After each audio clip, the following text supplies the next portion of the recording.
Selamat berjumpa lagi kawan-kawan, para pemburu kisah. Malam ini bertemu kembali kita dalam My Story Zone. Jangan lupa siapkan headset, siapkan kopi. Tapi kalau ke belakang jangan pernah pergi sendiri. Oke, nantikan cerita kami. Assalamualaikum warahmatullahi wabarakatuh. Halo sobat pemburu kisah, kita jumpa lagi di My Story Zone. Bagi sobat pemburu kisah yang belum subscribe, silakan untuk subscribe agar tidak ketinggalan kisah-kisah kami selanjutnya. Malam hari ini tentunya kita sudah menyiapkan satu buah kisah. Kisah kali ini akan dibagikan oleh Mas Zaki. Dan tentunya kisah apa yang akan dibagikan Mas Zaki kali ini? Bagaimana kabarnya Mas Zaki? Baik, Pak Jack. Nah, ini kisah apa ini yang mau dibagikan untuk sobat pemburu kisah kali ini? Ini kisah tentang orang hilang. Misteri ya berarti ya? Ya, kisah ini cukup misterius ya, sampai saat ini mungkin masih belum ada jawaban. belum ada jawaban. Dan belum kemana terpecahkan perginya ya? orang ini ya. Ini kisah terjadi tahun berapa ini Mas Zaki? Kalau boleh tahu. Sebenarnya ini adalah cerita ibu saya ketika ibu saya masih gadis ya, belum menikah dulu. Ibu saya masih sekitar usia 17-an, masih belum menikah. Ini ada cerita di kampungnya ibu saya, di sebuah sumur umum. Ini biasanya dipakai untuk orang banyak, orang sekitar situ biasanya nyuci, kemudian ngambil air juga di situ. Nah, di samping sumur itu ada sebuah pohon besar, itu pohon apa namanya? Kalau di sini bilangnya juwet. Apa ya? Blackberry ya? Bukan. Blackberry, nggak tahu apa namanya kalau dalam bahasa Indonesia, nggak tahu saya namanya apa. Nah, yang jelas sumur itu ada di samping rumahnya ibu saya, rumah orang tuanya, nenek saya maksudnya, rumahnya nenek saya. Jadi kebetulan sumur itu ada di sampingnya, di sisi utaranya rumahnya nenek saya itu. Kemudian di samping sumur itu ada sebuah pohon besar, yaitu pohon juwet itu tadi. Nah, tempatnya ada di pekarangan samping rumah. Jadi di luar, sumurnya di luar area rumah. Jadi itu memang untuk umum, yang biasa dipakai oleh warga sekitar untuk mengambil air. Jadi, orang nyuci juga di situ, orang ambil air juga ada di situ. Nah, suatu hari ada seorang perempuan atau ya tetangganya ibu saya, masih muda, masih bisa dibilang ibu muda, baru melahirkan, usia bayinya mungkin baru 3 hari mungkin.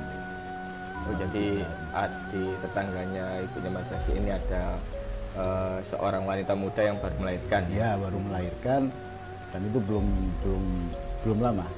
Dia baru, kan biasanya kalau di kampungnya ibu saya kan melahirkan dibantu dukun. Kalau sekarang kan ada bidan ya.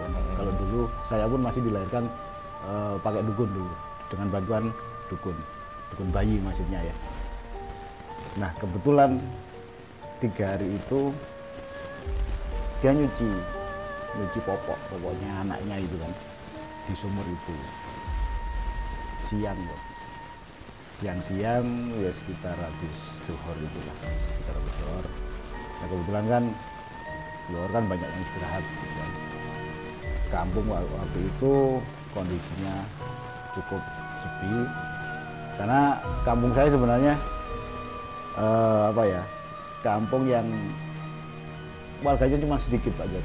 Jadi kampung saya itu ada di belakang pemakaman sebenarnya. Jadi waktu itu saya pernah cerita, ada sumur yang ada yang itu ya, ada wanita yang bisa masuk di episode Misteri yang lalu ada yang sosok kuntilanak penunggu sumur ya. Nggak tahu itu kuntilanak atau apa, yang jelas itu adalah wanita. Cuman ini bukan sumur yang itu. Oh, ini, bukan, ada lagi. Bukan. Itu yang sebelah selatan, Pak. Ini yang di utaranya rumahnya nenek saya. Pas sebelahnya rumahnya nenek saya. Jadi waktu itu ibu muda ini pas nyuci, kemudian tiba-tiba akan dia didatangi oleh seorang laki-laki setengah baya gitu ya, jadi setengah tua istilahnya. Dan diajak ngomong, kemudian entah bagaimana ceritanya, tiba-tiba nggak ada, hilang nggak berbekas, bahkan cuciannya pun udah nggak ada. Jadi kayak ketarik ke dalam Nggak tahu dimensi itu lain bagaimana gitu. ceritanya. Yang jelas waktu itu dia tidak pulang. Habis nyuci itu dia tidak pulang, sehari 2 hari. Tetangga nggak nyari gitu? Awalnya dicari, semua orang nyari. Nah tapi sampai beberapa hari dicari memang nggak ketemu. Semua usaha sudah dilakukan. Semua usaha sudah dilakukan nggak ketemu. Ya pamitnya memang nyuci itu tadi. Nah Apalagi pada saat itu tidak ada kendaraan ya. Jadi mustahil kalau berpergian kemana atau menghilang kemana gitu. toh tempatnya, rumahnya dengan sumur itu nggak jauh. Jadi ini tetangganya ibu saya, rumahnya paling ada sekitar 50 meter dari sumur itu tadi. Nggak jauh kok, nggak jauh. Jadi dia tiba-tiba hilang dan sampai orang banyak mencari, kemudian tidak ditemukan. Sehari, 2 hari, 3 hari, sampai bertahun-tahun tidak ditemukan. Dan akhirnya sampai anaknya ini tumbuh dewasa. Setelah lulus sekolah, lulus SMA, kemudian kebetulan dia sudah mau menikah. Semua persiapan pernikahan sudah disiapkan. Nah, di hari H pernikahan itu, pas di hari H, pas akad nikahnya, nah, menurut ibu saya seperti itu. Pas di akad nikahnya itu, kemudian kedatangan seorang yang tidak disangka-sangka. Jadi anak dari ibu yang hilang ini tadi, kan dia menikah. Kedatangan tamu yang nggak disangka-sangka. Nah, tamu ini adalah ibunya dia, yang hilang selama ini, yang dicari selama ini. Jadi udah berpuluh-puluh tahun ya. Berpuluh-puluh tahun ya. Kalau nggak salah waktu itu katanya usianya anaknya sudah 21 tahun. Iya, sudah 20 tahun. 21 tahun. Habis itu dia tiba-tiba muncul pas anaknya menikah. Nah, yang lucu, Pak, itu bukan lucu ya, ini misteri ya. Ini menjadi pertanyaan. Dari apa yang dia pakai, apa yang dia bawa, cucian yang dia bawa waktu dia hilang itu masih sama. Wajahnya pun, ya, mukanya pun masih sama, masih terlihat sangat muda. Jadi ibu tadi yang hilang itu kembali itu dalam kondisi yang sama Yang seperti sama ketika seperti dia waktu hilang. pertama kali hilang. Pakaiannya, barang Apa yang dia bawa juga belanjaannya, masih sama.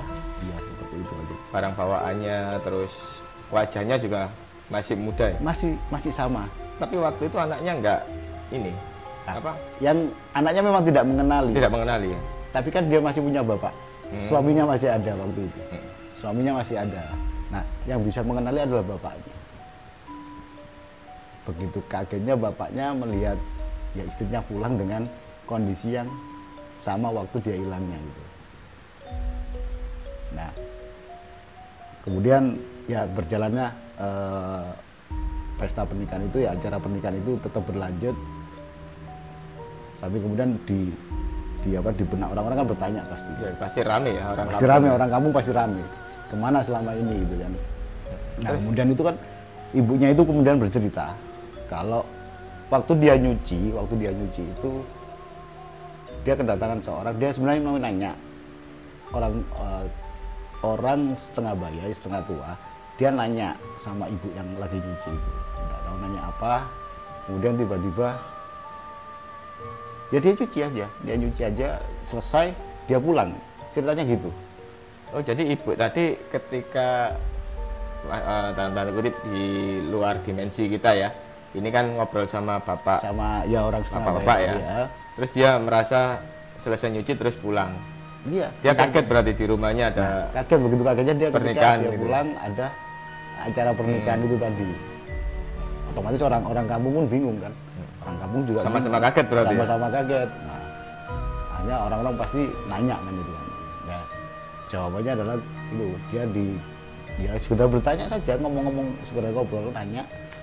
Setelah itu dia balik nyuci, kemudian pulang. Nah, setelah acara pernikahan itu selesai, ya otomatis kalau sudah lama nggak ketemu gimana? Orang pasti kangen-kangenan gimana ya. Nah setelah 2 hari setelah itu, tidak lama setelah acara pernikahan itu, nah, dia mau nyuci lagi ke sumur yang itu sama. Ya memang tempatnya untuk nyuci memang di situ kan ya. Dia nyuci lagi, pamitnya sama suaminya, dia nyuci lagi, kemudian dia tidak pulang lagi. Hilang lagi. Nah, dan sampai sekarang orang itu belum ketemu. Sampai sekarang belum ketemu. Entah dia ketemu dengan orang yang sama lagi atau bagaimana juga saya nggak tahu. Tapi yang jelas karena sudah ada informasi sebelumnya ya, kalau dia pernah ketemu dengan orang setengah baya itu, kemudian dia menghilang, akhirnya dia kembali dalam waktu yang cukup lama. Akhirnya dia keluarganya, suaminya dan juga anaknya ini minta bantuan seorang ustadz lah di sana, istilahnya orang yang dianggap apa ya, paham dengan hal-hal yang seperti itu. Kemudian didatangilah sumur itu sama ustadz yang dimintain tolong tadi. Tapi kemudian jawaban ustadznya cuman, ya sudah wis, jangan dicari lagi. Ini sudah diminta sama yang jaga pohon ini. Jadi sebenarnya orang itu masih ada di situ, cuman nggak bisa keluar. Nggak bisa keluar. Dan kebetulan ustadznya juga nggak bisa untuk narik ibunya itu tadi keluar lagi. Jadi minta keluarga ini untuk mengikhlaskan ibunya ini tadi. Dan sampai sekarang itu masih belum ditemukan ya, belum bisa kembali lagi. Dan terakhir ketika saya datang ke tempat nenek saya itu, pohon itu sudah dipotong dan sumur itu sudah ditutup. Sekarang sudah jadi sumur mati sekarang. Begitu ceritanya, Pak Jack. Ya, cukup menjadi misteri ya sampai saat ini ya. Ya. Jadi sosok ibu-ibu tadi menghilang dan tidak pernah kembali lagi. Tidak pernah kembali sampai hari ini. Itu mungkin masuk ke portal dimensi lain mungkin. Ya, mungkin. Jadi yang yang menarik itu sebenarnya ya tadi, ketika ibu tadi kembali dari dimensi lain, dia jelasnya kaget ya. Ya. Suasana di Ramai rumahnya, di rumahnya berbeda. Terus yang di rumah pun juga kaget. Sama-sama kaget. Sama-sama kaget ya. Dan itu kalau nggak salah pernah juga dengar cerita itu sih dulu. Ya. Jadi karena sudah banyak warga yang tahu kan ya. Iya. Pada saat itu. Jadi sempat menjadi istilahnya itu menjadi sebuah pembicaraan lah pada Ya kalau bahasanya sekarang viral lah itu. Iya, pada saat itu. Oke Mas Zaki, terima kasih atas berbagi kisahnya, dan kita semua juga mendoakan semoga ibu tadi mendapat yang terbaik lah, apapun yang terjadi di sana. Yeah. Dan semoga kita juga dijauhkan dari hal yang mungkin negatif atau mungkin kurang baik untuk kita. Iya, Pak Jack. Oke Mas, terima kasih atas berbagi kisahnya. Terima kasih kembali. Dan untuk sobat pemburu kisah, terima kasih sudah menyimak kisah hari ini. Jangan lupa untuk like, tinggalkan komentar di bawah, serta ikuti terus kisah-kisah kami selanjutnya. Assalamualaikum warahmatullahi wabarakatuh. Bye-bye.